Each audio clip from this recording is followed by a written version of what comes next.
Welcome again guys to our YouTube channel the Weirdos. आज हम लोग क्लासिफिकेशन ऑफ प्लांट्स के बारे में स्टडी करने वाले हैं।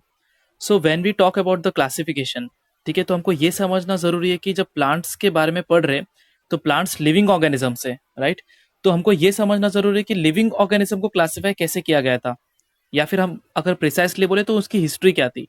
तो सबसे जो इम्पोर्टेंट चीज है जो हमको पता है कि पहले दो किंगडम थे, किंगडम प्लांटे, किंगडम एनिमेलिया। उनके हिसाब से क्लासिफाई किया गया था कि जो लोग खाना खुद बना सकते प्लांट्स, और जो खाना नहीं बना सकते दे आर एनिमल्स। तो ऑटोट्रॉप्स और हेटरोट्रॉप्स के हिसाब से क्लासिफाई हुआ था। बट जैसे जैसे कॉम्प्लेक्सिटी बढ़ी, बैक्टीरिया पता चला, फंगाई के बारे में पता चला, तो वैसे वैसे किंगडम्स बनने स्टार्ट हुए।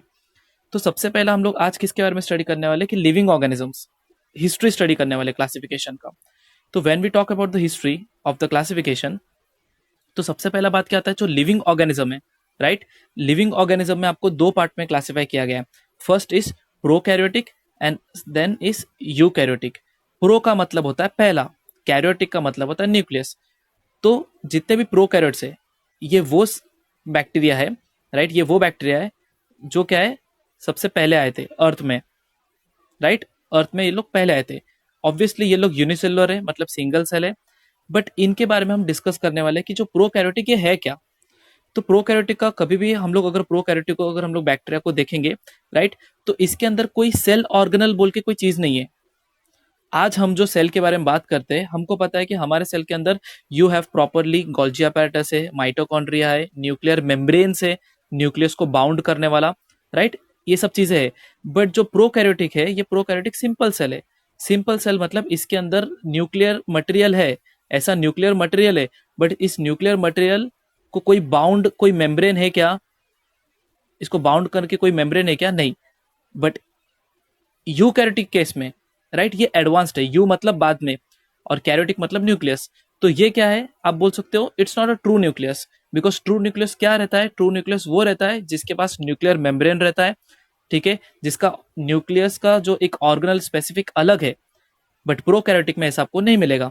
प्रोकैरियोटिक में आपको ऑब्वियसली प्रिमिटिव बैक्टीरिया मिलेगा, और ये बीन अ प्रिमिटिव बैक्टीरिया, ठीक है, इसके पास ना प्रॉपर सेल ऑर्गेनल रहेंगे, ना ही न्यूक्लियर मेम्ब्रेन रहेगा। तो ये था प्रोकैरियोटिक। मोनेरा। फिर धीरे धीरे धीरे धीरे कॉम्प्लेक्सिटी बढ़ना स्टार्ट हुए, इवॉल्व होना स्टार्ट हुए। देन आपको मिलता है यूनिसेलुलर प्रोटिस्टा, ठीक है।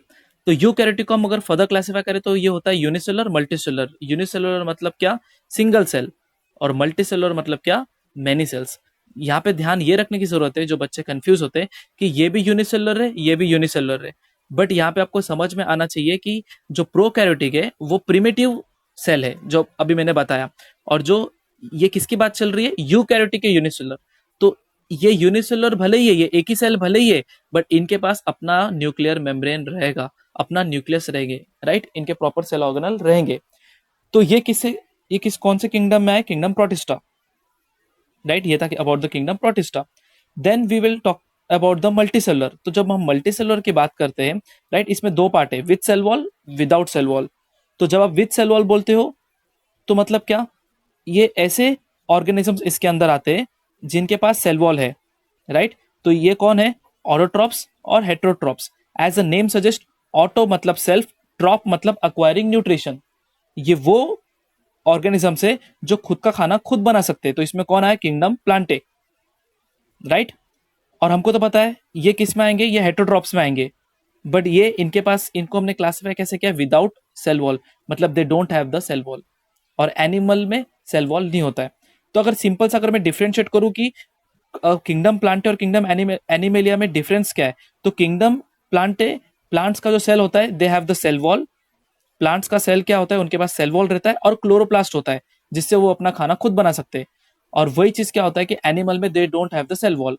ऐसा क्यों है कि प्लांट को एक एक्स्ट्रा आपको मिला है कि सेल मेम्ब्रेन तो रहता ही है, जिसको हम प्लाज्मा मेम्ब्रेन बोलते हैं। तो cell membrane is found both on both kingdom Animalia also और किंगडम प्लांट ऑल्सो। मतलब एनिमल्स में भी दिखता है और प्लांट्स में भी दिखता है, नॉर्मली हम लोग बात करें। बट प्लांट्स को एक एक्स्ट्रा सेल वॉल मिला क्यों है, because they are non motile. ये लोग मूव नहीं कर सकते, राइट, ये लोग मूव नहीं कर सकते, जिसके वजह से उनको एक एक्स्ट्रा प्रोटेक्शन की जरूरत है। तो सेल वॉल एक एक्स्ट्रा प्रोटेक्शन है प्लांट को, राइट, जो डेड सेल से बने हुए हैं। सो बेसिकली अगर हम लोग बात करें क्लासिफिकेशन ऑफ प्लांट्स की, तो यहाँ पे दो पार्ट है, प्रोकैरियोटिक और यूकैरियोटिक। प्रोकैरियोटिक में क्या आता है आपका किंगडम मोनेरा, जिसमें एंशियंट प्रीमिटिव बैक्टीरिया है, नो न्यूक्लियस, बराबर न्यूक्लियस है, न्यूक्लियर मटेरियल है, बट प्रॉपर मेम्ब्रेन टाइप नहीं है, प्रॉपर सेल ऑर्गेनल नहीं है। यूकैरियोटिक में क्या आता है, further divide into two parts, unicellular multicellular. Unicellular में क्या है, प्रोटिस्टा के बारे में बात करेंगे, ये एडवांस्ड है कंपेयर टू अपना प्रोकैरियोटिक के यूनिसेलुलर से। दूसरा फिर मल्टीसेलुलर को आगे फर्दर डिवाइड किया into two parts, with cell wall and without cell wall. With cell wall में दो पार्ट है, ऑटोट्रॉप्स, हेटेरोट्रॉप्स। ऑटोट्रॉप्स में क्या आएगा आपका किंगडम प्लांटे, और हेटेरोट्रॉप्स में क्या आएगा किंगडम फंगाई, राइट। अभी फंगाई क्या है, फंगाई के पास सेल वॉल है, राइट, फंगाई के पास सेल वॉल है। तो फंगाई का क्या भी कैसा हो गया कि फंगाई गया किसके पास, प्लांट के पास गया रहेगा, एंड उसने बोला कि चलो मुझे आप अपने किंगडम में ले लो। बट प्लांट ने क्या बोला कि मेरे किंगडम में एक रूल है कि यहाँ पे सिर्फ वही लोग रह सकते जो खुद का खाना खुद बनाते। तो फंगाई सेल वॉल होने के बावजूद क्या होगा, प्लांट में जा नहीं पाया। और फंगाई उसी तरह से एनिमल में भी अप्रोच हुआ कि भाई चलो एनिमलिया में फंगाई को रखते, बट फंगाई का इसमें और एक उसने क्राइटेरिया फॉलो नहीं किया। एनिमल में क्यों रख सकते हैं, हमने क्यों सोचा, बिकॉज ये अपना खाना खुद नहीं बना सकता है। सो ये क्या हेटेरोट्रॉप्स है, लाइक एनिमेलिया, जो खुद का खाना खुद नहीं बना सकते, वो दूसरों पे डिपेंड है। But at the same time इसके पास सेल वॉल था। और एनिमेलिया के अंदर एक सिंपल चीज है कि इनका क्लासिफिकेशन का बेसिस क्या है, फाउंडेशन क्या है, विदाउट सेल वॉल। तो फंगाई वाज लाइक नहीं, 5 किंगडम में मैं अपना 5वां किंगडम मैं अपना खुद बनाऊंगा, that is kingdom fungi. Understood. तो यहाँ पे क्या हो गया, अगर 5 किंगडम की बात करें, Monera, protista, Plantae, animalia, fungi, ठीक है। और जो 5 किंगडम क्लासिफिकेशन था, ये किसने दिया था, 5 किंगडम क्लासिफिकेशन रॉबर्ट विटेकर 1959 में, ठीक है। This was about the classification of plants में क्लासिफिकेशन ऑफ लिविंग ऑर्गेनिज्म, ठीक है।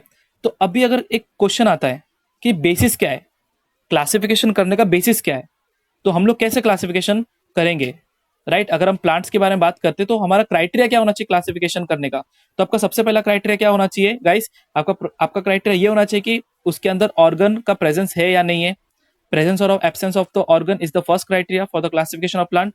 दूसरा, कंडक्टिंग टिश्यूज है कि नहीं।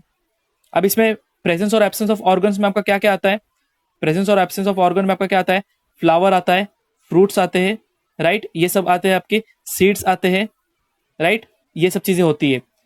तो ये हो गया presence and absence of organs में हो गया first criteria classification of plant को। अगर आपको कोई भी प्लांट को अगर आपको क्लासिफाई करना है तो आपको कैसे आप क्लासिफाई करोगे कि उसके पास फ्रूट है कि नहीं है, उसके पास फ्लावर है कि नहीं है, उसके पास सीड है कि नहीं है, वो फर्स्ट हो गया प्रेजेंस और एब्सेंस ऑफ ऑर्गन। सेकेंड उसका पॉइंट क्या है, कंडक्टिंग टिश्यूज। वो प्लांट के पास जाइलम या फ्लोएम, जो ये कंडक्टिंग टिश्यूज है, ये प्रेजेंट है या नहीं है, बिकॉज ये कंडक्शन करते। जाइलम क्या कंडक्ट करता है, वाटर, और फ्लोएम क्या कंडक्ट करता है, फूड। अंडरस्टूड। तो ये हो गया प्रेजेंस और एब्सेंस ऑफ ऑर्गन्स। सेकेंड हो गया आपका conducting tissues for conduction of water and food. उसके बाद क्या होता है कि मैंने बताया जैसे कि प्लांट के पास थर्ड आपका क्या होगा क्लासिफिकेशन का क्राइटेरिया कि उनके पास सीड है कि नहीं। अगर सीड है बराबर तो कैसे है, वो फ्रूट के अंदर है कि खुले हुए है, right, whether they are enclose in the fruit, fruit के अंदर है कि फ्रूट के बाहर, मतलब खुले हुए, नेकेड है, राइट। इसके हिसाब से हम क्या करते, क्लासिफाई करते। और हम डिपेंड भी करते कि प्लांट को हम कैसे क्लासिफाई करते हैं, सीड्स को भी। अब अगर सीड है तो कैसे है, अगर सीड नहीं है तो अलग, सीड है तो अलग, अगर सीड है तो उसमें भी कैसे और क्राइटेरिया कि सीड अंदर एनक्लोज है कि बाहर है, राइट। उसके बाद क्या है कि कॉटलीडॉन्स कितने हैं, कॉटलीडॉन्स मतलब क्या, सीड को हम लोग कितने हाफ्स में कट कर सकते हैं, वेदर दे आर मोनोकॉट और whether they are dicot. Monocot क्या होता है, ये वो सीड होते हैं जिनको आप इक्वल हाफ में कट नहीं कर सकते हो। डाइकॉट क्या होता है, ये वो सीड्स है जिनको आप इक्वल हाफ में कट कर सकते हो। जैसे आप बेंगल ग्राम, आप जितने भी चने का बात करोगे, राइट, उनको हम 2 इक्वल हाफ में क्या कर सकते हैं, कट कर सकते हैं। तो उनके सीड्स क्या हो गए, आप बोल सकते हो दे आर डाइकॉट्स, ठीक है। ये सारी चीजें होती है, मैंने आपको ये भी चीज क्लियर कर दिया यहाँ पे, ठीक है, कि अगर higher level of plant classification देखे तो हमको क्या दिखेगा कि प्रेजेंस और absence of flowers, fruits, seeds, बराबर, क्रिप्टोगैम्स और फैंड्रोगैम्स।